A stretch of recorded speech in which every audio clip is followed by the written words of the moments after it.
ನಾನು ಮೊಬೈಲ್ ತೆಗಿಲಿಲ್ಲ.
ಜಿಲ್ಲೆಗಳ ಕಾರ್ಯಕರ್ತರ ಸಭೆಯನ್ನು ನಮ್ಮ ಕೆಪಿಸಿಸಿಯ ರಾಜ್ಯದ ಕಾರ್ಯಾಧ್ಯಕ್ಷರಾದಂಥ ಮಂಜುನಾಥ್ ಭಂಡಾರಿ ಅವರು ಕರೆದಿದ್ದರು.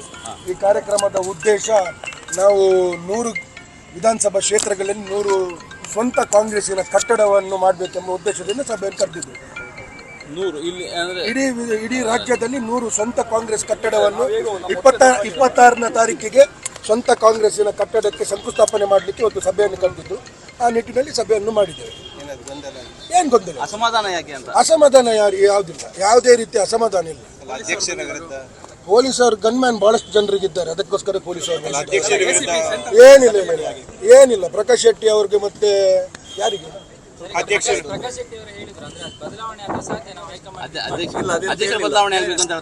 ಇಲ್ಲ ಯಾರು ಪ್ರಕಾಶ್ ಶೆಟ್ಟಿ ಅವರು ಇಲ್ಲ ಆ ತರದ್ದು ಯಾವುದು ಪ್ರಸ್ತಾವ ಆಗಲಿಲ್ಲ. ಅಧ್ಯಕ್ಷರ ಬದಲಾವಣೆ ಅವರು ಕೆಪಿಸಿಸಿ ಅಧ್ಯಕ್ಷರಿಗೆ ಬಿಟ್ಟದ್ದು. ಬಹುಶಃ ಇವತ್ತು ನಾವು ಗೆದ್ದಂತ ಎಲ್ಲ ಬಿಜೆಪಿಯ ಭದ್ರಕೋಟೆಯಲ್ಲಿ ಗೆದ್ದಂತ ಎಲ್ಲ ನಮ್ಮ ಉಪ ಚುನಾವಣೆಯಲ್ಲಿ ಗೆದ್ದಂಥ ಗ್ರಾಮ ಪಂಚಾಯತ್ ಸದಸ್ಯರಿಗೆ ಸನ್ಮಾನ ಮಾಡುವಂಥ ಕಾರ್ಯಕ್ರಮ ಇತ್ತು. ಆ ಸನ್ಮಾನ ಮಾಡುವಾಗ ನಾವು ಸ್ವಲ್ಪ ತಾರತುರಿಯಲ್ಲಿ ಸನ್ಮಾನ ಮಾಡಿದ್ದೆವು. ಅಷ್ಟಕ್ಕೆ ಸ್ವಲ್ಪ ಸನ್ಮಾನವನ್ನು ಸರಿಯಾಗಿ ಸನ್ಮಾನ ಮಾಡಿ ಅಂತ ನಮಗೆ ಉಪದೇಶ ಕೊಟ್ಟರು. ಆ ನಿಟ್ಟಿನಲ್ಲಿ ಸರಿಯಾಗಿ ಎಲ್ಲರಿಗೂ ಕೂಡ 23 ನಮ್ಮ ಅಭ್ಯರ್ಥಿಗಳಿಗೂ ಕೂಡ ಸನ್ಮಾನವನ್ನು ಮಾಡಿ ಅವರನ್ನು ಕಳಿಸಿದ್ದೇವೆ. ಈ ಚರ್ಚೆಯಲ್ಲಿ ಗೊಂದಲ ಗಲಾಟೆ ಯಾವುದಿಲ್ಲ. ಚರ್ಚೆ ಪಕ್ಷದ ಬೂತ್ ಮಟ್ಟದಲ್ಲಿ ಯಾವ ರೀತಿಯಲ್ಲಿ ಕಾರ್ಯಕರ್ತರನ್ನು ಸಂಘಟಿಸಬೇಕೆಂಬ ಚರ್ಚೆ ನಡೆದಿತ್ತು. ಆ ಚರ್ಚೆಯಲ್ಲಿ ಪ್ರಕಾಶ್ ಶೆಟ್ಟಿ ಅವರು ಕೂಡ ಭಾಗವಹಿಸಿದ್ರು. ಎಲ್ಲರೂ ಇಲ್ಲ ಯಾವುದೇ ಅತಿರೇಕಕ್ಕೆ ಹೋಗಲಿಲ್ಲ. ಈಗ ಫಸ್ಟ್ ಕ್ಲಾಸ್ ಆಗಿ ಈಗ ಊಟ ಉಂಟು, ಎಲ್ಲರೂ ಊಟ ಮಾಡಿ ದಯವಿಟ್ಟು ಇದನ್ನು ದೊಡ್ಡದು ಮಾಡೋದು ಬೇಡ. ನಾವು ಗೆದ್ದಿದ್ದೇವೆ, ಅದನ್ನು ದಯವಿಟ್ಟು ದೊಡ್ಡದು ಮಾಡಿ. ಯಾರಿಲ್ಲ, ಇದು ಸದ್ಯಕ್ಕಿಲ್ಲ ಪ್ರಸ್ತಾವ. KPCC ಅಧ್ಯಕ್ಷರದ್ದು ತೀರ್ಮಾನ ಮಾಡಬೇಕು, ಯಾರು ನನಗೆ ಆಗಲಿ ಪ್ರಕಾಶ್ ಶೆಟ್ಟಿ ಆಗಲಿ ತೀರ್ಮಾನ ಮಾಡಲಿಕ್ಕೆ ಅಧಿಕಾರ ಇಲ್ಲ. ಇದು KPCC ಅಧ್ಯಕ್ಷರ ಸಂಪೂರ್ಣ ಅವರ ನಿರ್ಧಾರ, ಅದು ಜಿಲ್ಲಾಧ್ಯಕ್ಷರು.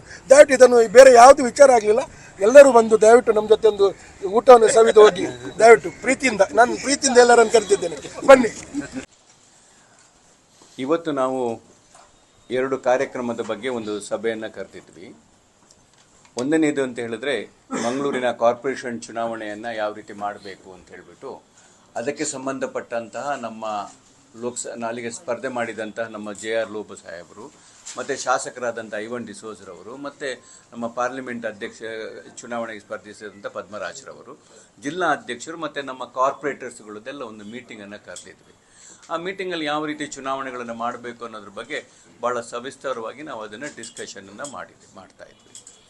ಇದರ ನಡುವೆ ಏನಾಯಿತು ಅಂತ ಹೇಳಿದ್ರೆ, ನಮ್ಮ ರಾಜೀವ್ ಗಾಂಧಿ ಗ್ರಾಮೀಣ ಪಂಚಾಯತ್ ರಾಜ್ಯದವರು ಮೊನ್ನೆ ನಾವು 30 ಸೀಟಲ್ಲಿ ಸುಮಾರು 24 ಕ್ಷೇತ್ರಗಳನ್ನು ಗೆದ್ದಿರೋದ್ರಿಂದ ಅವರಿಗೊಂದು ಸನ್ಮಾನವನ್ನು ಮಾಡಬೇಕು ಅಂತೇಳಿ ಅವರು ಮಾಡಿದರು. ಅದು ಈ 2 ಕಾರ್ಯಕ್ರಮದ ನಡುವೆ ಅದೊಂದು ಕಾರ್ಯಕ್ರಮ ಸೇರಿಕೊಂಡಿತ್ತು. ಹಾಗಾಗಿ ಆ ಕಾರ್ಯಕ್ರಮಕ್ಕೆ ಹೋಗಬೇಕು ಅಂತ ಹೇಳಿದ ಸಂದರ್ಭದಲ್ಲಿ ನಾವುಗಳು ಅವರಿಗೆ ಸನ್ಮಾನವನ್ನು ಮಾಡುವಂಥ ಒಂದು ಕಾರ್ಯಕ್ರಮವನ್ನು ಸಹ ಮಾಡಿದ್ದೀವಿ.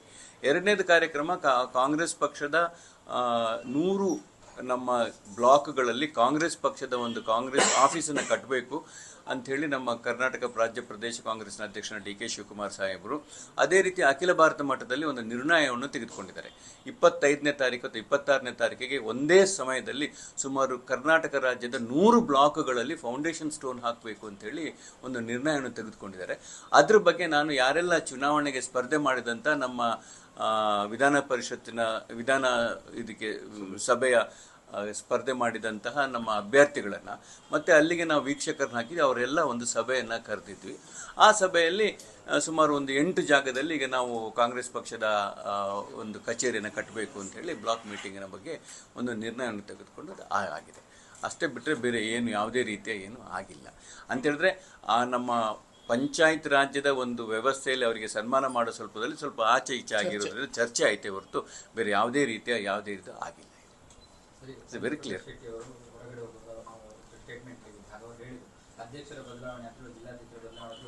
ಅಲ್ಲ, ಅದು ಈಗಾಗಲೇ ಅಧ್ಯಕ್ಷರ ಬದಲಾವಣೆಯ ಚರ್ಚೆಯನ್ನು ನಮ್ಮ ಕರ್ನಾಟಕ ಪ್ರದೇಶ ಕಾಂಗ್ರೆಸ್ ಅಧ್ಯಕ್ಷರು ಚರ್ಚೆಯನ್ನು ಮಾಡ್ತಾ ಇದ್ದಾರೆ. ನಾವುಗಳು ಅದ್ರ ಬಗ್ಗೆ ಈಗಾಗಲೇ ಕರ್ನಾಟಕ ರಾಜ್ಯದ ನಮ್ಮ ವಿಧಾನ ಪರಿಷತ್ನ ಸದಸ್ಯರು ಇಲ್ಲಿ ಇನ್ಚಾರ್ಜ್ ಆದವರೆಲ್ಲ ಬಂದಿದ್ದಾರೆ, ರಿಪೋರ್ಟನ್ನು ತೆಗೆದುಕೊಂಡಿದ್ದಾರೆ.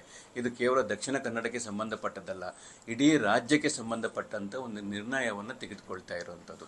ಅದರ ಜೊತೆಗೆ ಬ್ಲಾಕ್ ಕಾಂಗ್ರೆಸ್ ಅಧ್ಯಕ್ಷನ ಎಲ್ಲ ಬದಲಾವಣೆಯನ್ನು ಮಾಡಬೇಕು ಅಂತೇಳಿ ಮಾಡಿದ್ದಾರೆ. ಇವತ್ತು ನಮ್ಮ ಅಜೆಂಡವೂ ಅದೇ ಒಂದಿತ್ತು. ಬ್ಲಾಕ್ ಕಾಂಗ್ರೆಸ್ಸಿನಲ್ಲಿ ಯಾರೆಲ್ಲ ಬ್ಲಾಕ್ ಕಾಂಗ್ರೆಸ್ನ ಅಧ್ಯಕ್ಷರು ನಿಷ್ಕ್ರಿಯರಾಗಿದ್ದಾರೆ ಅವರು ಯಾರ್ಯಾರನ್ನು ಬದಲಾವಣೆ ಮಾಡಬೇಕು ಅನ್ನೋದ್ರ ಬಗ್ಗೆನೂ, ಅದೇ ರೀತಿ ನಮ್ಮಲ್ಲಿ ಸುಮಾರು 30 ಸೆಲ್ಗಳಿದ್ದಾವೆ ಕಾಂಗ್ರೆಸ್ ಪಕ್ಷಕ್ಕೆ ಸಂಬಂಧಪಟ್ಟ ಹಾಗೆ, ಅದೆಲ್ಲ ಯಾವೆಲ್ಲ ನಿಷ್ಕ್ರಿಯವಾಗಿದೆ ಅದನ್ನೆಲ್ಲ ನಾವು ಮಾಡಬೇಕು ಅನ್ನೋ ಉದ್ದೇಶದಲ್ಲೂ ಅದರಲ್ಲಿ ಇವತ್ತು ಸಭೆಯನ್ನು ಕರೆದಿರುವಂಥದ್ದು. PCC ಅಧ್ಯಕ್ಷರ ಒಂದು ನಿರ್ದೇಶನದ ಮೇರೆಗೆ ನಮ್ಮ ಕಾರ್ಯಾಧ್ಯಕ್ಷರು ಇವತ್ತು 2 ಮೀಟಿಂಗ್ಗಳನ್ನು ಕರೆದಿದ್ದರು. ಆ 2 ಮೀಟಿಂಗ್ನಲ್ಲಿ ಪ್ರಮುಖವಾದ ವಿಚಾರ ಅಂದರೆ ಕಾಂಗ್ರೆಸ್ ಪಕ್ಷಕ್ಕೆ ಎಲ್ಲ ಕಡೆಗೂ ಕೂಡ ಸ್ವಂತ ಕಟ್ಟಡ ಇರಬೇಕು ಅನ್ನುವಂಥ ಉದ್ದೇಶ KPCC ಅಧ್ಯಕ್ಷರದು. ಅದರ ಕುರಿತಾಗಿ ಕಾರ್ಯಾಧ್ಯಕ್ಷರು ಇವತ್ತು 2 ಜಿಲ್ಲೆಗಳ ಜಿಲ್ಲಾಧ್ಯಕ್ಷರು ಮತ್ತು ಬ್ಲಾಕ್ ಕಾಂಗ್ರೆಸ್ ಅಧ್ಯಕ್ಷರು ಮತ್ತು ಶಾಸಕರು ಮತ್ತು 2023ರ ಪರಾಜಿತ ಅಭ್ಯರ್ಥಿಗಳು ಅವರನ್ನೆಲ್ಲ ಕರೆದು ಅದರ ಬಗ್ಗೆ ನಾವು ಚರ್ಚೆಯನ್ನು ಮಾಡಿದ್ದೇವೆ. ಅದರ ಮೊದಲು ಕಾರ್ಪೊರೇಷನ್ ಚುನಾವಣೆ ಬಗ್ಗೆ ಕೂಡ ಒಂದು 2 ಸುರುವಿನ ಮೀಟಿಂಗ್ ಆಗಿತ್ತು. ಈ 2 ಮೀಟಿಂಗ್ಗಳ ಮಧ್ಯೆ ಒಂದು ಮೊನ್ನೆ ತಾನೇ ಸ್ಥಳೀಯ ಆಡಳಿತ ಸಂಸ್ಥೆಗಳಿಂದ ನಡೆದಂತಹ 31 ಕ್ಷೇತ್ರಗಳ ಚುನಾವಣೆ. ಈ 31 ಕ್ಷೇತ್ರಗಳ ಚುನಾವಣೆಯಲ್ಲಿ ನಾವು 24 ಕ್ಷೇತ್ರಗಳನ್ನು ಗೆದ್ದಿದ್ದೇವೆ. ಬಹುಶಃ ದಕ್ಷಿಣ ಕನ್ನಡ ಜಿಲ್ಲೆಯಲ್ಲಿ ಇದೊಂದು ದೊಡ್ಡ ಸಾಧನೆ ಅಂತ ನಾವು ಹೇಳಲಿಕ್ಕೆ ಇಚ್ಛೆ ಪಡುವಂಥದ್ದು. ಈ 31 ಜನರಿಗೂ 24 ಗೆದ್ದವರು ಮತ್ತು 7 ಜನ ನಮ್ಮ ಪರಾಜಿತ ಅಭ್ಯರ್ಥಿಗಳಿಗೆ ಕೂಡ ಒಂದು ಸನ್ಮಾನ ಮಾಡಬೇಕು ಅಂತೇಳಿ ಗ್ರಾಮೀಣಾಭಿವೃದ್ಧಿ ನಮ್ಮ ಸಂಘಟನೆಯ ಅಧ್ಯಕ್ಷರು ಆ ಒಂದು ನಿರ್ಣಯವನ್ನು ತೆಗೆದುಕೊಂಡು ಅದರ ಮಧ್ಯೆ ಆ ಕಾರ್ಯಕ್ರಮವನ್ನು ಹಾಕ್ಕೊಂಡಿದ್ವಿ.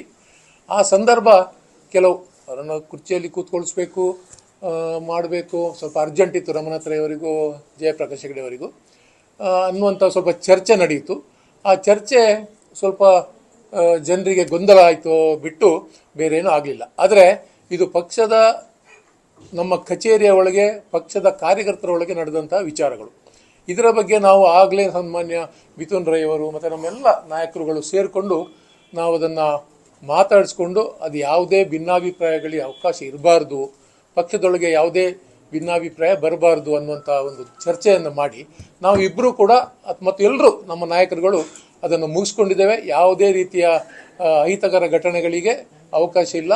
ಪಕ್ಷ ಒಗ್ಗಟ್ಟಾಗಿದೆ. ಪಕ್ಷದಲ್ಲಿ ನಾವೆಲ್ಲರೂ ಒಗ್ಗಟ್ಟಾಗಿ ದುಡಿತೇವೆ ಅನ್ನುವಂಥ ಒಂದು ವಾಗ್ದಾನವನ್ನು ಎಲ್ಲ ನಾಯಕರೊಂದಿಗೆ ನಾವೆಲ್ಲರೂ ಮಾಡ್ಕೊಂಡಿದ್ದೇವೆ. ಆದ್ದರಿಂದ ಅಂಥ ದೊಡ್ಡ ಸಮಸ್ಯೆ ಏನು ಟಿ ವಿಯಲ್ಲಿ ಬರ್ತಾ ಇತ್ತಂತೆ ಅಂಥದ್ದೇನೂ ಇಲ್ಲ.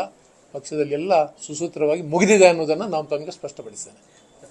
ಪಕ್ಷದೊಳಗಿನ ವಿಚಾರ ಅದು ನಾವು ಪಕ್ಷದೊಳಗೆ ಮುಗಿಸ್ಕೊಂಡಿದ್ದೇವೆ. ಪ್ರಕಾಶ್ ಶೆಟ್ಟಿ ತುಂಬಿ ಹೋಗುವಾಗ ನಿಮ್ಮಷ್ಟು ಕೂಲಾಗಿ ಇರಲಿಲ್ಲ. ಸೊ ಏನಾದರೂ ಅವರಿಗೇನಾದರೂ ಅಸಮಾಧಾನ ಜಾಸ್ತಿ ಇತ್ತ ಹೀಗೆ? ಅಲ್ಲ, ಅಸಮಾಧಾನದ ಪ್ರಶ್ನೆ ಅಂತಲ್ಲ. ಜಿಲ್ಲಾಧ್ಯಕ್ಷರ ಬದಲಾವಣೆ ಆಗಬೇಕು ಅಂತ ಹೇಳಿದರು ಅಂತ ಹೇಳಿದ್ರಿ. ನಾನು ಜಿಲ್ಲಾಧ್ಯಕ್ಷ ಸ್ಥಾನಕ್ಕೆ ರಾಜೀನಾಮೆ ಕೊಟ್ಟು 2 ವರ್ಷ ಆಯಿತು.